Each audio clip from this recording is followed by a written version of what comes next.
വിശദമായ fort Kochi boat അപകടത്തിൽ judicial അന്വേഷണം ആവശ്യപ്പെട്ട് കൊച്ചി കോർപ്പറേഷൻ യോഗത്തിൽ സംഘർഷം. മേയർ LDF അംഗങ്ങൾ ഉപരോധിച്ചു. സമരം ശക്തമാക്കാൻ LDF തീരുമാനം. വിവരങ്ങളുമായി ബിജേഷ് ചേരുകയാണ്. ബിജേഷ്, 5 ദിവസമായി തുടരുന്ന സമരം തന്നെയാണ് ഇപ്പോൾ ഏറ്റവും കൂടുതൽ ശക്തമായിരിക്കുന്നത്. ഇപ്പോൾ നിലവിലുള്ള അവസ്ഥ എന്താണ്? സംഘർഷാവസ്ഥ ഇപ്പോഴും തുടരുകയാണ്. മറ്റു വിവരങ്ങൾ എന്തൊക്കെയാണ്?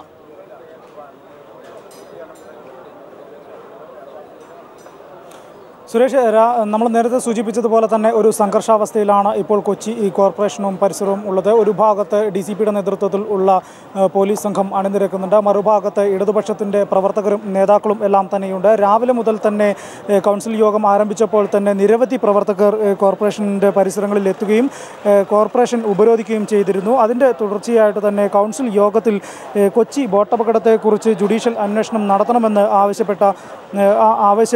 പ്രതിപക്ഷ അംഗങ്ങൾ ആവശ്യപ്പെടുകയും പക്ഷേ അതിൽ ഒരു നടപടിയും മേയറുടെ ഭാഗത്തു നിന്ന് ഉണ്ടാവുകയും ചെയ്തില്ല. അതിനെ തുടർന്ന് കോർപ്പറേഷൻ മേയർ LDFൻ്റെ പ്രതിപക്ഷ അംഗങ്ങൾ ഉപരോധിക്കുകയും ചെയ്തു. ഇപ്പോൾ നമ്മൾ ഈ ദൃശ്യങ്ങളിൽ കാണുന്നത് പോലൊക്കെ തന്നെ രാവിലെ മുതൽ തന്നെ ഇത്തരത്തിൽ ഉപരോധ സമരം തുടരുകയാണ്. പക്ഷേ ഇപ്പോൾ വൈകുന്നേരമായപ്പോൾ പോലീസിൻ്റെ നേതൃത്വത്തിൽ വലിയ ഒരു സംഘം ഇവിടെ എത്തുകയും ചെയ്തു. ഈ സംഘം ഇപ്പോൾ എത്രയും പെട്ടെന്ന് തന്നെ ഇവിടെ നിന്ന് അറസ്റ്റ് ചെയ്ത് നീക്കാനുള്ള നടപടികളാണ് മുന്നോട്ട് പോകുന്നത്. അത്തരത്തിൽ ഒരു അറസ്റ്റ് ഉള്ള നീക്കം പോലീസിൻ്റെ ഭാഗത്തു നിന്നും ഉണ്ടാകുമ്പോൾ അതിനുള്ള ഒരു ചെറുത്തുനിൽപ്പ് എന്തായാലും ഇവിടുത്തെ പ്രവർത്തകരുടെ ഭാഗത്തു നിന്നും സമരക്കാരുടെ ഭാഗത്തു നിന്നും ഉണ്ടാകും. അങ്ങനെ വരികയാണെങ്കിൽ കൊച്ചി സമീപകാലത്തിൽ കണ്ട ഏറ്റവും വലിയ ഒരു സംഘർഷത്തിലേക്ക് കാര്യങ്ങൾ കൊണ്ടെത്തിക്കും എന്നതിൽ യാതൊരു സംശയവുമില്ല. എന്തായാലും നമ്മൾ കഴിഞ്ഞ ബുള്ളറ്റിനുകളിലൊക്കെ തന്നെ സൂചിപ്പിച്ചൊരു കാര്യം തന്നെയാണ്. കൗൺസിൽ യോഗത്തിൽ മേയർ ഈ കാര്യത്തിൽ ഒന്നും തന്നെ ഒരു തീരുമാനമോ കാര്യങ്ങളോ ഒന്നും തന്നെ പ്രഖ്യാപിച്ചിട്ടില്ല. ജുഡീഷ്യൽ അന്വേഷണം ഒന്നും തന്നെ നടപ്പിലാക്കാൻ സാധിക്കുമോ ഇല്ലയോ എന്ന കാര്യങ്ങളെക്കുറിച്ച് ഒന്നും മിണ്ടാതെ ഒരു മൗനം പാലിക്കുന്ന ഒരു സിറ്റുവേഷനാണ് ഉണ്ടായിട്ടുള്ളത്. കഴിഞ്ഞ യോഗങ്ങളിലൊക്കെ തന്നെ മേയർ ഈ നടപടിയാണ് തുടർന്നത്.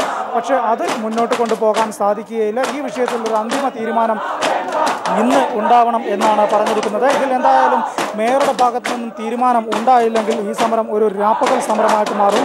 കൂടുതൽ പ്രവർത്തകരുടെ കോർപ്പറേഷൻ ഭാഗങ്ങളിലേക്ക് എത്തിച്ചേരാനും നേതൃത്വത്തിൻ്റെ ഭാഗത്തു നിന്നും നിർദ്ദേശവും ലഭിച്ചിട്ടുണ്ട്. അതിൻ്റെ അടിസ്ഥാനത്തിൽ പ്രവർത്തകരെല്ലാം തന്നെ ഇപ്പോൾ ഇവിടെ എത്തുകയും ചെയ്യുന്നുണ്ട്. അങ്ങനെ വരികയാണെങ്കിൽ വലിയ ഒരു സമരത്തിന് ഇത് സാക്ഷ്യം വഹിക്കുകയും പോലീസ് എത്രയും പെട്ടെന്ന് തന്നെ ഇവരെ അറസ്റ്റ് ചെയ്ത് കൊണ്ടുപോകാനുള്ള നടപടികളുമായിട്ട് പോലീസും മുന്നോട്ട് പോകുന്നുണ്ട്. DCPയുടെ നേതൃത്വത്തിൽ കൊച്ചി റൂറലിലെയും മറ്റും എല്ലാ പോലീസിനെയും ഇവിടത്തേക്ക് എത്തിക്കുകയും ചെയ്തിട്ടുണ്ട്. അവരെ കൊണ്ടുപോകാനുള്ള അറസ്റ്റ് ചെയ്ത് കൊണ്ടുപോകാനുള്ള വാഹനവും പോലീസിൻ്റെ ഭാഗത്തു നിന്നും തയ്യാറാക്കി നിർത്തിയിട്ടുണ്ട്. അത്തരത്തിൽ പോലീസ് ഒരു അറസ്റ്റിലേക്ക് കാര്യങ്ങൾ കൊണ്ടുപോവുകയാണെങ്കിൽ ഒരു ലോ ആൻഡ് ഓർഡർ സിറ്റുവേഷനിലേക്ക് കാര്യങ്ങൾ പോകും.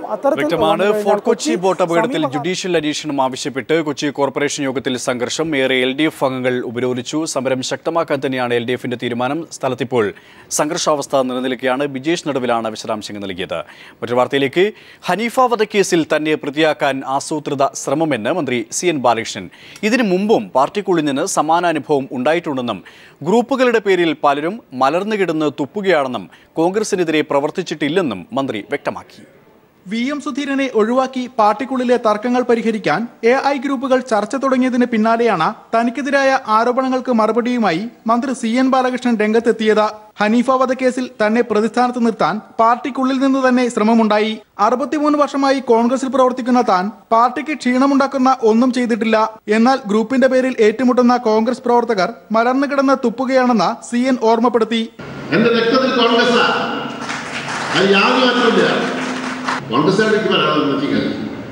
നിങ്ങൾ രാഷ്ട്രീയ എതിരാളികൾക്കുള്ള ആയുധങ്ങൾ കോൺഗ്രസ് പ്രവർത്തകർ തന്നെയാണ് സൃഷ്ടിക്കുന്നത്. കോൺഗ്രസ് എല്ലാവരുടെയും പാർട്ടിയാണെന്നും ആരും കോൺഗ്രസിനെ സ്വന്തമാക്കാൻ ശ്രമം നടത്തേണ്ടെന്നും CN മുന്നറിയിപ്പ് നൽകി. News bureau, Thrissur. സ്വാശ്രയ മാനേജ്മെന്റുകളുമായി സർക്കാർ ഒപ്പിട്ട കരാറിൽ വർഷം തോറും 10% ഫീസ് വർധനയ്ക്ക് അനുമതി. ക്രിസ്ത്യൻ മാനേജ്മെന്റുകളുമായി ഒപ്പിട്ട കരാറിലാണ് തോന്നുംപടി ഫീസ് വർദ്ധിപ്പിക്കാൻ അവസരം നൽകുന്നത്. സർക്കാർ സീറ്റിലും മാനേജ്മെന്റ് സീറ്റിലും ഒരേ ഫീസ് ഏർപ്പെടുത്തിക്കൊണ്ടുള്ള കരാറിന്റെ പകർപ്പ് പീപ്പിൾ TV പുറത്തുവിട്ടു. MBBS പ്രവേശനം നേടുന്നവർക്ക് മെറിറ്റ് സീറ്റിൽ സർക്കാർ ഫീസ് എന്ന തത്വം അട്ടിമറിച്ചാണ് സ്വാശ്രയ ക്രിസ്ത്യൻ മാനേജ്മെന്റുകളുമായുള്ള സർക്കാരിന്റെ കരാർ. ഫീസിൽ വർഷം തോറും 10% വർധനയ്ക്ക് മാനേജ്മെന്റുകൾക്ക് അനുമതി നൽകുന്ന കരാറിന്റെ പകർപ്പ് പീപ്പിൾ TV പുറത്തുവിട്ടു. 2015-16 വർഷം പ്രവേശനം നേടുന്ന വിദ്യാർത്ഥികൾ മെറിറ്റ് സീറ്റിലും മാനേജ്മെന്റ് സീറ്റിലും 4 ലക്ഷം രൂപ ഫീസായി നൽകണം. 2016-17 ഫീസ് 4,40,000 രൂപയായും 17-18 4,85,000 രൂപയായും മാനേജ്മെന്റുകൾക്ക് വർദ്ധിപ്പിക്കാം. ദന്തൽ സീറ്റുകളിലെ ഫീസായ 3 ലക്ഷം രൂപ 3,30,000-ആയും 3,63,000-ആയും സമാനമായ രീതിയിൽ വർദ്ധിപ്പിക്കാമെന്നും മാനേജ്മെന്റുകളുമായി ഒപ്പിട്ട കരാറിൽ വ്യക്തമാക്കിയിട്ടുണ്ട്. മെറിറ്റ് അട്ടിമറിക്കുന്നതിനോടൊപ്പം വർഷം തോറും ഫീസ് വർദ്ധിപ്പിക്കുന്നതിനും അനുമതി നൽകുന്ന കരാർ നിലവിൽ വന്നതോടെ മെഡിക്കൽ വിദ്യാഭ്യാസ മേഖലയിൽ നിന്ന് അർഹതയുള്ളവർ തഴയപ്പെടുമെന്ന് ഉറപ്പാണ്. MR സജേഷ്, തിരുവനന്തപുരം. പാലാ കർമ്മലീത്ത മഠത്തിൽ കന്യാസ്ത്രീ മരിച്ച സംഭവത്തിൽ ഒരാളെ കസ്റ്റഡിയിലെടുത്തു. കോട്ടയം സ്വദേശി നാസറിനെയാണ് കസ്റ്റഡിയിലെടുത്തത്. ഇയാൾക്ക് മാനസിക അസ്വാസ്ഥ്യമുള്ളതായി പോലീസ് വ്യക്തമാക്കി. SNDP ജനറൽ സെക്രട്ടറി വെള്ളാപ്പള്ളിക്കെതിരെ ശ്രീനാരായണ ധർമ്മവേദി ഗുരുനിന്ദയാണ് വെള്ളാപ്പള്ളി നടത്തുന്നതെന്നും SNDPയുടെ പേരിൽ കോടികൾ തട്ടിയെടുത്തെന്നും ധർമ്മവേദി ആരോപിച്ചു. ജാതിയുടെ പേരിൽ സ്പർദ്ധ വളർത്തുകയാണ് വെള്ളാപ്പള്ളി നടത്തുന്നതെന്നും ധർമ്മവേദി കുറ്റപ്പെടുത്തി. ശ്രീനാരായണ ധർമ്മവേദിയുടെ പ്രവർത്തനങ്ങൾ വിപുലപ്പെടുത്താൻ തിരുവനന്തപുരത്ത് ചേർന്ന സംസ്ഥാന കമ്മിറ്റിയിലാണ് SNDP ജനറൽ സെക്രട്ടറി വെള്ളാപ്പള്ളി നടേശനെതിരെ രൂക്ഷ വിമർശനം ഉയർന്നത്. വെള്ളാപ്പള്ളി ഗുരുദേവ നിന്ദ നടത്തുന്നുവെന്നും SNDPയുടെ പേരിൽ കോടികളുടെ വെട്ടിപ്പാണ് വെള്ളാപ്പള്ളി നടത്തുന്നതെന്നും ധർമ്മവേദി പ്രസിഡന്റ് ഗോകുലം ഗോപാലൻ പറഞ്ഞു. 66 കോടി രൂപ കഴിഞ്ഞ പ്രാവശ്യം വരുമാനമുള്ളത് 6 കോടി മാത്രമേ SNDSന്റെ ബാലൻസ് ഷീറ്റിൽ വന്നുള്ളൂ. ബാക്കി 60 കോടി രൂപ എവിടെ? ആ 60 കോടി ചെലവഴിച്ചുകൊണ്ടാണ് അദ്ദേഹം സാധാരണക്കാരുടെ പാവപ്പെട്ടവരെ ചൂഷണം ചെയ്ത് അദ്ദേഹത്തിൻ്റെ സംഘടനയിൽ അല്ലെങ്കിൽ റൗഡിസം കാണിച്ചോ കാര്യങ്ങൾ ചെയ്തുകൊണ്ടിരിക്കുന്നത്. രാഷ്ട്രീയത്തിന് അതീതമായി നിലകൊള്ളേണ്ട SNDP പ്രസ്ഥാനത്തെ സ്വാർത്ഥലാഭത്തിനായി ഉപയോഗിക്കാൻ വെള്ളാപ്പള്ളിയെ അനുവദിക്കില്ലെന്ന് ശ്രീനാരായണ ധർമ്മവേദി സെക്രട്ടറി ബിജു രമേശ് വ്യക്തമാക്കി. ആ സംഘടനയെ ചില രാഷ്ട്രീയ കക്ഷികളുടെ പ്രേരണയോടുകൂടി ചില തൊഴുത്തുകളിൽ കൊണ്ടുവന്ന് കെട്ടുന്നതിലേക്ക് വേണ്ടിയുള്ള നീക്കങ്ങളാണ് ഇപ്പോൾ നടക്കുന്നതായിട്ടാണ് ഞങ്ങൾക്ക് മനസ്സിലാകുന്നത്. അതിന് SNDP യോഗത്തെയോ യോഗത്തിലെ അണികളെയോ അങ്ങനെ തിരിച്ചുവിടാനായിട്ട് ശ്രീനാരായണ ധർമ്മവേദി അനുവദിക്കില്ല. ഗുരുദേവ ധർമ്മങ്ങൾ സംരക്ഷിക്കാൻ ശിവഗിരി മഠത്തോടൊപ്പം ചേർന്ന് പ്രവർത്തിക്കുമെന്നും ശ്രീനാരായണ ധർമ്മവേദിയുടെ സംസ്ഥാന കമ്മിറ്റി വ്യക്തമാക്കുന്നു. BJ Vineesh Kumar, news bureau, Thiruvananthapuram. SNDP യോഗം രാഷ്ട്രീയ പാർട്ടി ഉണ്ടാക്കില്ലെന്ന് വെള്ളാപ്പള്ളി നടേശൻ. രാഷ്ട്രീയ പാർട്ടി ഉണ്ടാക്കുമെന്നത് കള്ളപ്രചാരണമാണെന്നും ഞായറാഴ്ചത്തേത് യൂണിയൻ ഭാരവാഹികളുടെ യോഗമാണെന്നും അദ്ദേഹം പറഞ്ഞു. എത്രയോ പ്രാവശ്യം ഞാൻ പറഞ്ഞു, ഞങ്ങളിപ്പോൾ ഉദ്ദേശിക്കുന്നില്ല, നിഴലിന് വേണ്ടി യുദ്ധം ചെയ്യല്ലേ, SNDP യോഗത്തിന് പാർട്ടി ഉണ്ടാക്കുക എന്നൊരു ലക്ഷ്യമേ ഇല്ല ഇല്ല ഇല്ല എന്ന് എത്രയോ പ്രാവശ്യം പറഞ്ഞു. പക്ഷേ ഇതിപ്പോൾ ഞങ്ങളത് ഉണ്ടാക്കിച്ചേ തീരുള്ളൂ, അടിച്ച് BJPയുടെ പാളയത്ത് കയറ്റിയേ തീരുള്ളൂ എന്ന് ചെറുതൊക്കെ ഇപ്പം തോന്നിയത്. ഞങ്ങളെന്ത് ചെയ്യും? ഒരു രക്ഷയില്ലാതെ വരുമ്പോൾ ഈ അഗ്നിപ്രളയം കണ്ടുവരുമ്പോൾ പാമ്പും തവളയും എല്ലാം ഒരു രക്ഷയില്ലാതെ വരുമ്പോൾ അവർ ഒരു മാളത്തിൽ ചിലപ്പോൾ കയറിയെന്ന് വരികയല്ലേ. ഇവർ അടിച്ചങ്ങനെ കയറ്റണം നിർബന്ധമാണ് അവർക്ക്.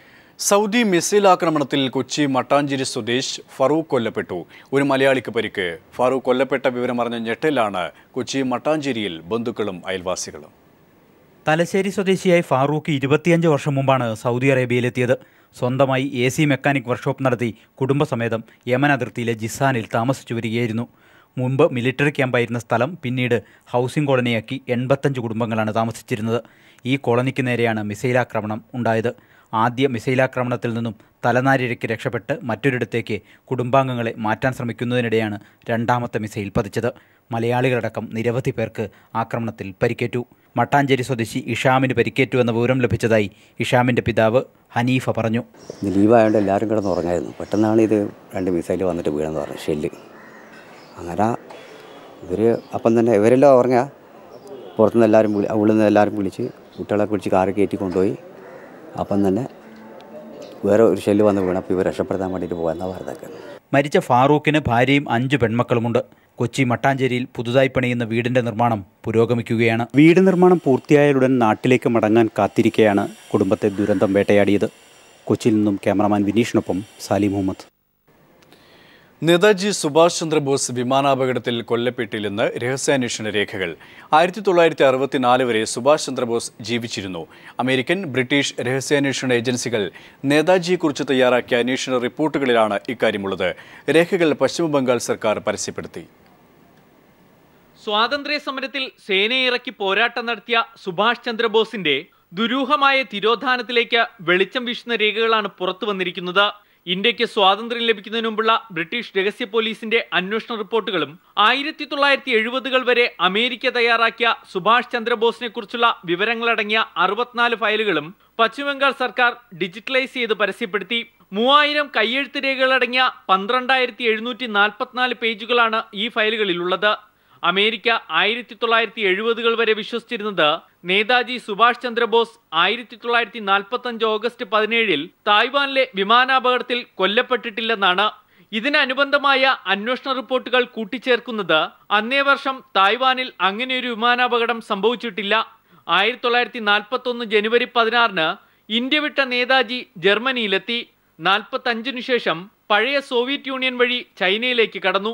19 വർഷത്തിനു ശേഷം 1964 ഫെബ്രുവരിയിൽ നേതാജി ഇന്ത്യയിൽ മടങ്ങിയെത്തുമ്പോൾ അദ്ദേഹത്തിന് വയസ്സ് 67. മഹാത്മാഗാന്ധി അടക്കമുള്ളവർ നേതാജി കൊല്ലപ്പെട്ടിരുന്നുവെന്ന് വിശ്വസിച്ചിരുന്നില്ലെന്നും രേഖകളിൽ പറയുന്നു. 70 വർഷമായി കൊൽക്കത്ത പോലീസിന്റെ കൈവശം ഇന്ത്യ രഹസ്യമായി സൂക്ഷിച്ചിരുന്ന രേഖകൾ കൽക്കത്തയിൽ നടന്ന ചടങ്ങിൽ നേതാജിയുടെ ബന്ധുക്കൾക്ക് കൈമാറി. കൽക്കത്ത പോലീസ് മ്യൂസിയത്തിന്റെ ആർക്കൈവ്സിലേക്കും രേഖകൾ മാറ്റിയിട്ടുണ്ട്. തിങ്കളാഴ്ച മുതൽ പൊതുജനങ്ങൾക്ക് നേരിട്ട് പരിശോധിക്കാം. News bureau, Delhi. DGP Jacob തോമസിനെ രൂക്ഷമായി വിമർശിച്ച് മുഖ്യമന്ത്രി ഉമ്മൻചാണ്ടി. ജേക്കബ് തോമസിന്റെ സ്ഥലമാറ്റം മന്ത്രിസഭ കൂട്ടായി എടുത്ത തീരുമാനമെന്ന മുഖ്യമന്ത്രി. ജേക്കബ് തോമസിന്റെ പല തീരുമാനങ്ങളും സർക്കാരിന് എതിരായിരുന്നു. സ്കൈ ലിഫ്റ്റിന്റെ പേരിൽ പല കെട്ടിടങ്ങൾക്കും ജേക്കബ് തോമസ് അനുമതി നിഷേധിച്ചെന്നും മുഖ്യമന്ത്രി വ്യക്തമാക്കി. വിശദാംശങ്ങളുമായി ജീവൻ ചിരികയാണ്. ജീവൻ, ഇതുമായി ബന്ധപ്പെട്ട് മുഖ്യമന്ത്രി എന്തൊക്കെ കാര്യങ്ങളാണ് പറഞ്ഞത്? Suresh, VS Achuthanandan Jacob Thomas വിഷയത്തിൽ ഉന്നയിച്ച ആരോപണങ്ങൾക്ക് മറുപടി പറയാനെന്ന പേരിലാണ് മുഖ്യമന്ത്രി ഒരു അസാധാരണമായ വാർത്താ സമ്മേളനം തന്നെ വിളിച്ചു ചേർത്തത്. സാധാരണഗതിയിൽ കളക്ടർമാരുടെ കോൺഫറൻസുമായി ബന്ധപ്പെട്ടുള്ള മറുപടിയാണ് എന്നാണ് മാധ്യമപ്രവർത്തകർ പ്രതീക്ഷിച്ചിരുന്നതെങ്കിലും പ്രാഥമികമായി തന്നെ മുഖ്യമന്ത്രി സംസാരിച്ചു തുടങ്ങിയപ്പോൾ ജേക്കബ് തോമസ് വിഷയമാണ് താൻ സംസാരിക്കാനായി വരുന്നത് എന്ന് ആമുഖമായി പറഞ്ഞുകൊണ്ടായിരുന്നു അദ്ദേഹം തുടങ്ങിയത്. തുടർന്ന് ഇങ്ങോട്ട് അതിരൂക്ഷമായ ഭാഷയിലാണ് ജേക്കബ് തോമസിനെതിരെ മുഖ്യമന്ത്രി ശ്രീ ഉമ്മൻചാണ്ടി കുറ്റപത്രം വായിച്ചു തീർക്കും പോലെ അദ്ദേഹത്തിനെതിരെ പറഞ്ഞത്. ജേക്കബ് തോമസിനെ മാറ്റിയതിൽ ആഭ്യന്തരമന്ത്രിക്കും നഗരകാര്യമന്ത്രിക്കും യാതൊരു പങ്കുമില്ല. ക്യാബിനറ്റ് എടുത്ത തീരുമാനമാണ്. ക്യാബിനറ്റിന്റെ തലവൻ എന്ന നിലയിൽ താനാണ് അതിന്റെ ഉത്തരവാദി. ജേക്കബ് തോമസിനെതിരെ പരാതികളും നിലവിലുണ്ട്. സ്കൈ ലിസ്റ്റ് ഇല്ല എന്നുള്ളതിന്റെ പേരിൽ അദ്ദേഹം ഫ്ളാറ്റുകളുടെ കൺസ്ട്രക്ഷന് അനുമതി കൊടുക്കുന്നില്ല. അത് സർക്കാരിനെതിരായ കുറ്റപത്രമാണ്. സർക്കാരാണ് യഥാർത്ഥത്തിൽ സ്കൈ ലിസ്റ്റ് വാങ്ങേണ്ടത്. അതിനായിട്ടുള്ള ഗ്ലോബൽ ടെൻഡർ അടക്കമുള്ള കാര്യങ്ങൾ തങ്ങൾ ക്ഷണിച്ചിട്ടുണ്ട്. 175 കോടി രൂപ മാറ്റിവെക്കുകയും ചെയ്തിട്ടുണ്ട്. എന്നാൽ ഒരിക്കലും നടപ്പിലാക്കാൻ കഴിയാത്ത, പ്രായോഗിക ക്ഷമതയില്ലാത്ത, സാങ്കേതികമായ നൂലാമാലകൾ പറഞ്ഞുകൊണ്ട് ഇത്തരത്തിൽ ഒരു ജനപ്രിയ സർക്കാരിന് മുന്നോട്ട് പോകാനാവില്ല. ഫ്ളാറ്റുകളുടെ നിർമ്മാണം തടസ്സപ്പെടുന്ന സാഹചര്യം ഒരിക്കലും സർക്കാരിന് അനുവദിക്കാനുമാവില്ല. കൂടാതെ അടൂരിൽ ഉണ്ടായ സംഭവത്തെ തുടർന്ന് അഗ്നിശമന സേനയിൽ നിന്നും ജനം പ്രതീക്ഷിക്കുന്നത് എന്തോ അത് ഇല്ലാതായി ജേക്കബ് തോമസിന്റെ സർക്കിളിലൂടെ എന്നും പറയുന്നു. ജനങ്ങളുടെ സുരക്ഷ ഉറപ്പുവരുത്താനാണ് ഫയർഫോഴ്സിന്റെ ചുമതല. കണ്ണൂർ റെയിൽവേ സ്റ്റേഷനിൽ ഈയടുത്ത് ഒരു ഫയർഫോഴ്സ് വ്യക്തമാണ്. ജീവൻ കുമാറാണ് ഇതുമായി ബന്ധപ്പെട്ട വിശദാംശങ്ങൾ നൽകിയത്. മറ്റൊരു വാർത്തയിലേക്ക്. ജേക്കബ് തോമസിന്റെയും തച്ചങ്കരിയുടെയും സ്ഥാനചലനത്തിൽ അതൃപ്തി പ്രകടിപ്പിച്ച് സുധീരൻ.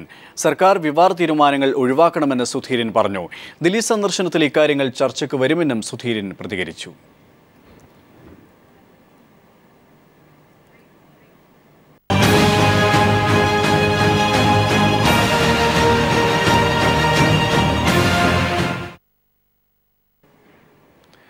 ഹാരിസൺസ് കമ്പനിയിലെ തോട്ടം തൊഴിലാളികൾ നടത്തുന്ന സമരം 4ാം ദിവസത്തിലേക്ക് കടന്നു. ഇന്ന് വൈകിട്ട് നടക്കുന്ന 2ാം ഘട്ട ചർച്ചയിൽ അനുകൂല തീരുമാനം ഉണ്ടായില്ലെങ്കിൽ സമരം ശക്തമാക്കാനാണ് സൂര്യനെരിയിലെ 1000-ഓളം വരുന്ന സ്ത്രീ തൊഴിലാളികളുടെ തീരുമാനം. ഇന്ത്യ ബംഗ്ലാദേശ് ടീമുകളുടെ പരമ്പരയിലെ 2ാം മത്സരത്തിൽ ബംഗ്ലാദേശ് ഇന്ത്യയെ തോൽപ്പിച്ചു. 65 റൺസിനാണ് ബംഗ്ലാദേശിന്റെ ജയം. ബംഗ്ലാദേശ് ടീം ഉയർത്തിയ 253 റൺസിന്റെ വിജയലക്ഷ്യം പിന്തുടർന്ന ഇന്ത്യ 187 റൺസിന് എല്ലാവരും പുറത്തായി. ഓൾറൗണ്ട് പ്രകടനം കാഴ്ചവെച്ച നാസിർ ഹുസൈന്റെ മികവിലാണ് ബംഗ്ലാദേശ് വിജയം ഉറപ്പിച്ചത്. 102 റൺസും 5 വിക്കറ്റ് നേടിയ ഹുസൈനാണ് കളിയിലെ താരം. 56 റൺസ് എടുത്ത ഉന്മുക്ത് ചന്ദ് മാത്രമാണ് ഇന്ത്യ നിരയിൽ ഭേദപ്പെട്ട പ്രകടനം കാഴ്ചവെച്ചത്. പരമ്പരയിലെ ആദ്യ മത്സരം ഇന്ത്യ ജയിച്ചിരുന്നു. ജയത്തോടെ ബംഗ്ലാദേശ് ഇന്ത്യക്കൊപ്പമെത്തി.